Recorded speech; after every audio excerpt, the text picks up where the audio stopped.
안녕하세요. 오슬로 오연민입니다. 오늘 동공책공에서는 정신과 전문의이자 베스트셀러 작가인 이근우 교수님과 함께 하겠습니다. 교수님 안녕하세요. 안녕하세요. 교수님께서는 지난 10년 동안 저희 미래셋 투자연금센터 홈페이지랑 잡지에 재미있게 나이 드는 법이라는 주제로 유익한 글을 써 주셔왔습니다. 근데 교수님을 저희가 10년 전에 섭외하게 된 계기가 바로 이 책, 나는 죽을 때까지 재미있게 살고 싶다. 이 책 덕분이었었거든요.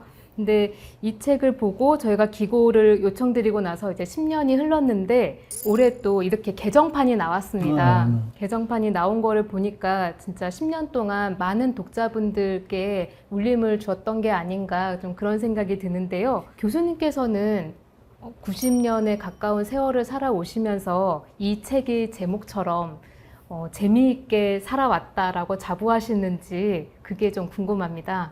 자부합니다. 자부한다는 소리는 이 자리에서 처음 해요. 내가 많은 강연을 다녔지만은 재미있게 못 살았다고 그랬어요. 네, 어떻게 이렇게 마음이 변하게 되셨는지 궁금합니다. 길게 놓고 보니까 그래요. 누가 나한테 그런 걸 물어서 이 세상에 태어나는 것이 행복할까요? 태어나지 않는 것이 행복할까요? 그래서 내가 두말하지 않고 안 태어나는 게 행복하다고 그랬어. 그거는 뭘 상징하냐 하면 태어나서부터 생로병사 자체가 고통이라. 그러니까 사람은 그런 시각으로 보면 그 고통을 어떻게 이기고 살아가는가 하는 게 문제지 고통이 없는 건 아니거든. 네. 근데 이제 그때는 고통이지만은 이제 오래 살면서 길게 보니까 그걸 극복하는 것도 재미라. 극복하는 그래서 데 내가 재미가 즐겁다. 있었다. 지금 그렇게 표현한 거예요. 이 책에서 나이 들면 준비가 필요하다라고 이렇게 좀 쓰신 부분이 있어요. 저희처럼 이제 금융회사에 있어서 그런 것도 있겠지만 일반적으로 나이 들면 준비라고 하면은 좀 경제적인 부분을 많이 생각하는 것 같거든요.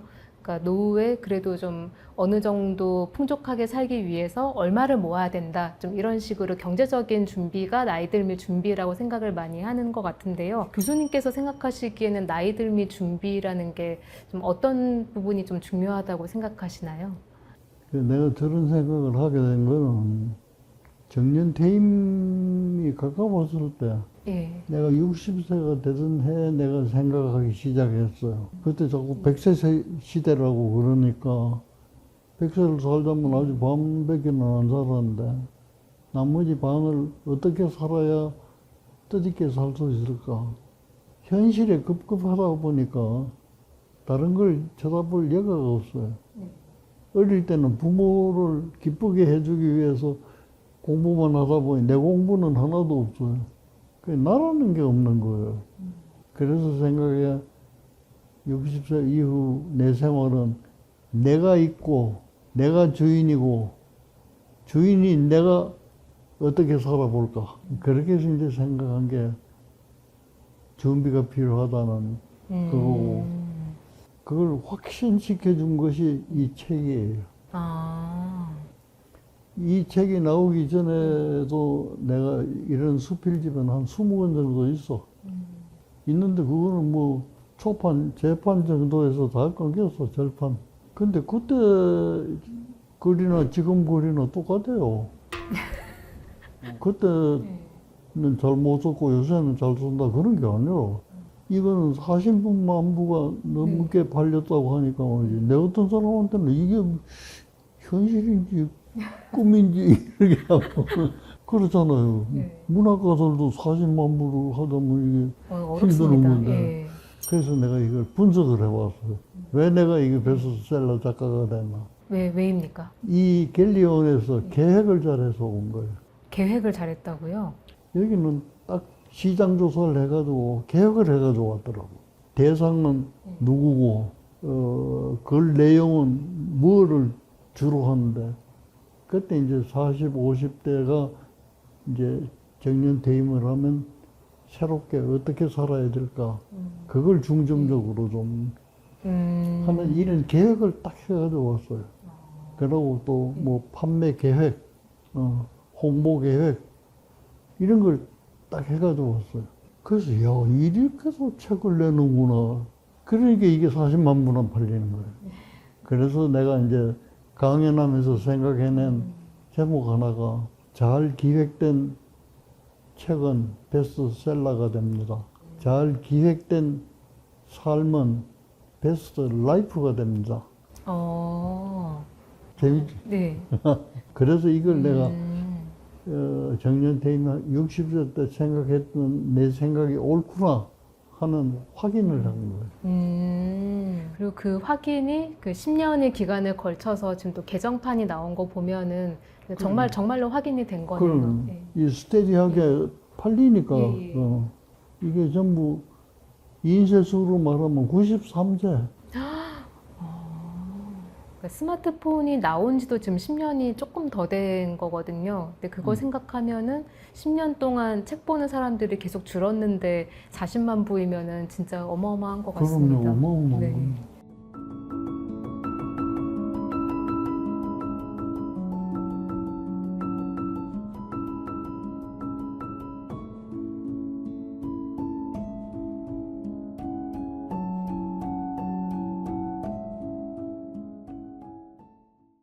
네, 이어서 하나 질문을 드리면요.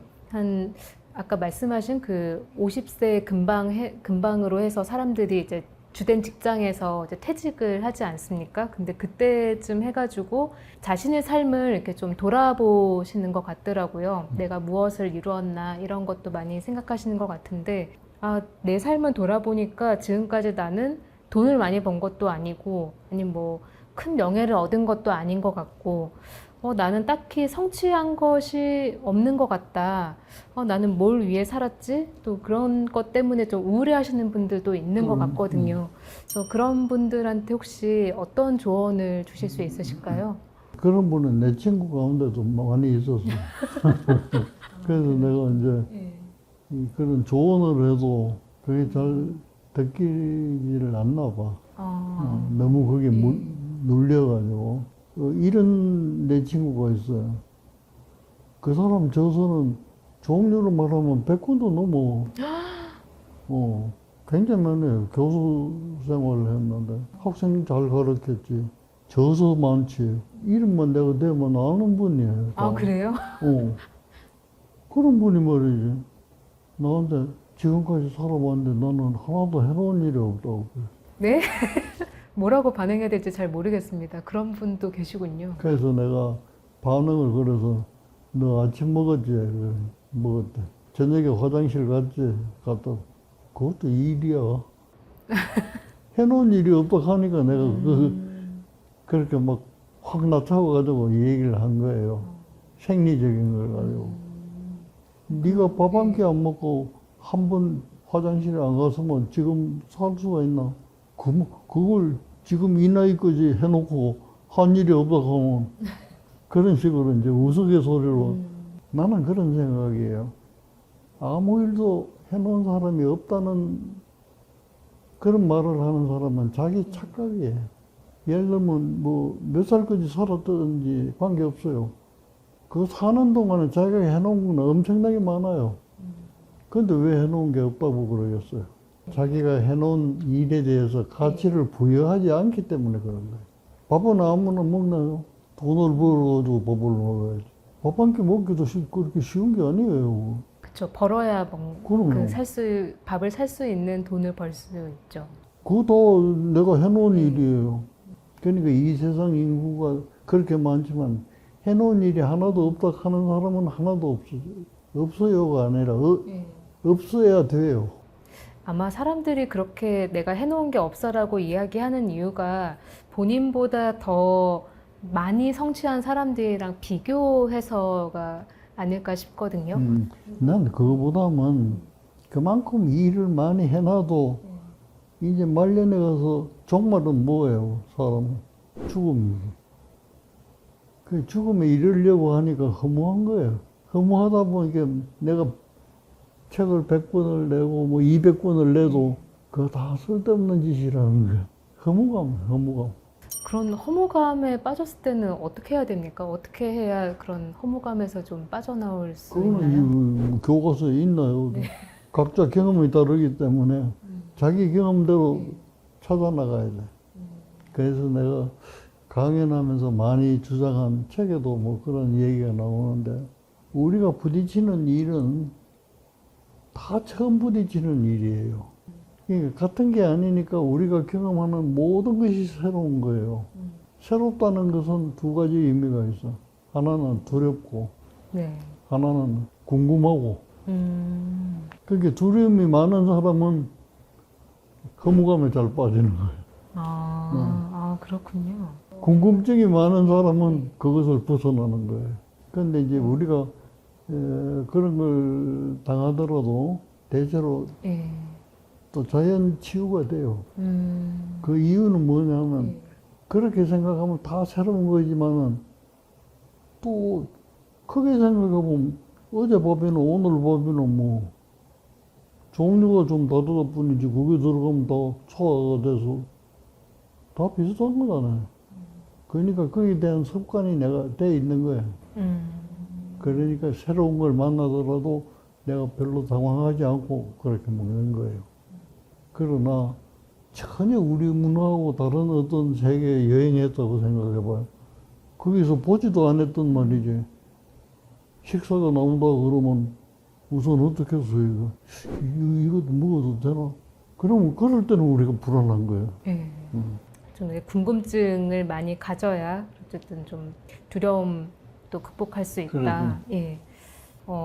차선으로 살자라는 철학으로 살아오셨다고 그렇게 책에 적으셨더라고요. 근데 보통 사람들은 최선을 다해라, 모든 일에. 그래야만 그걸 통해서 너가 배우고 성장할 수 있고 뭐 성취감을 느낀다라고 이렇게 이야기를 하는데, 혹시 차선으로 살아감에 있어서의 행복은 어떻습니까? 최선으로 살아가는 행복과는 또 이렇게 다른가요?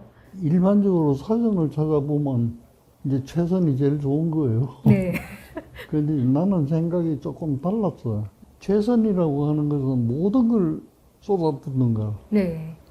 쏟아부으면 남는 게 없어요. 예를 들면 이제 축구 선수를 생각하면 선수만 가지고는 안 되잖아. 후보 선수가 있어야 선수가 다치면 후보 선수가 들어가서 하잖아. 그렇듯이 그 정도는 남겨둬야 다음 무슨 일이 생기더라도 내가 해결할 수가 있는 거예요. 그런 의미에서 최선은 전부 투입하는 거고, 차선이라고 하는 것은 그 정도 좀 남기고 이제 그런 해석으로, 그건 나 혼자 해석이지. 그런 해석으로 내가 차선을 권했고, 다른 하나는 최선하면 1등을 생각하거든. 네, 그쵸. 내가 1등을 2번 해봤어. 살아오시면서 1등 2번 하셨다고요? 한 번은 중학교 1학년 들어가서 우리 반에서 1등을 해봐서. 근데 나는 어린 나이지만은 그때 통찰을 해가지고 이미 마음을 딱 정리했을 때라. 중학교 뭘 때, 정리를 했냐. 예.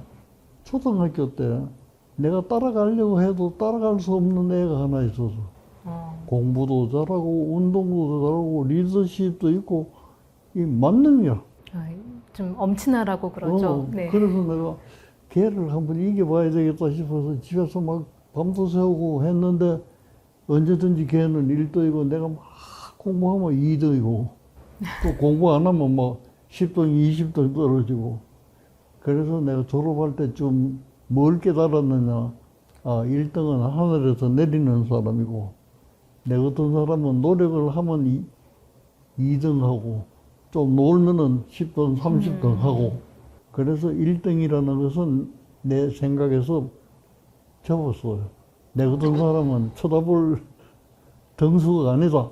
초등학교 6학년 때 내가 그 생각을 했어. 그런데 1학년 들어가서 통지표를 받아보니까 내가 1등이라. 깜짝 놀래가지고 말이지. 통지표를 엎어놓고 이래. 또 다시 이러고 또 1등이야. 그러니 갑자기 눈물이 막 확 나더라고. 담임 선생님 나한테 오더니 우는 걸 봤으니까 내 머리를 쏟아보면서 누구나 노력하면 1등을 한단다. 그 다음부터 나는 불행이 시작됐어. 그 1등을 유지하기 위해서 말이지. 엄청 고생을 했는데 내보다 더 잘하는 사람이 얼마나 많은데. 내가 이제 늦게 사이버 대학에 들어갔거든. 네네네. 그때는 그리길 게 하나도 없어. 1등을 경쟁할 필요도 없고, 그때는 왜 그랬냐면 1등이 중요한 게 아니라 1등을 받아가면 부모님들이 즐거워하니까 나는 즐거워하는 게 재밌다. 그런데 그건 내 게 아니잖아. 그래서 사이버 대학에 다니니까 그거는 누구 공부하라는 사람도 없고 성적 받아고 보다는 사람도 없고 잘했다고 칭찬하는 사람도 없고 못했다고 닥달하는 사람도 없고 너무 좋아요. 그리고 내가 하고 싶은 공부를 했어. 문화예술을. 그 4년을 다녔어. 그래서 1등은 고생해. 그래서 차선이라는 말도 그것이 연관이 좀 돼요. 그저 뭐 1등은 아니더라도 자기 분수대로 공부해서 한 중위권 이상 정도만 되면 그 만족하고 살아야지.